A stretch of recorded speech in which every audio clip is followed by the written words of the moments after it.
Hello guys, welcome back to this channel. In today's tutorial, I'm going to show you how we can add background in Capcut. Let's get started. Here I have imported my video to Capcut and we're going to add background to this video. So before we add background, we have to remove the background of this video first. We can click on the video like this. And I'm trying to find Capcut option, guys. You can slide your screen until you find Capcut option, and it's right here. Just tap on it. Then click on remove background right here. All right, and now the background has been removed, and we're going to click on this check mark button.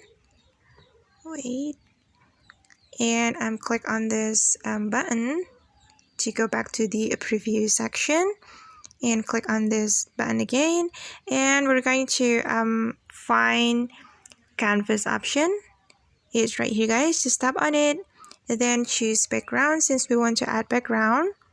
And actually there are a lot of background that Capcut has provided for us, and we can scroll our screen to find the background that we like, and we can also add background from our gallery. And I'm just going to add background from my gallery, so click on this button and then choose the background that you like, guys.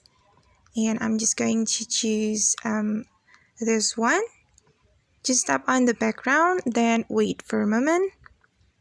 Alright, and as you can see that now the background has been changed, and that's how we can add background in Capcut. I hope this video will be useful for you. Thank you so much for watching, and see you on the next video.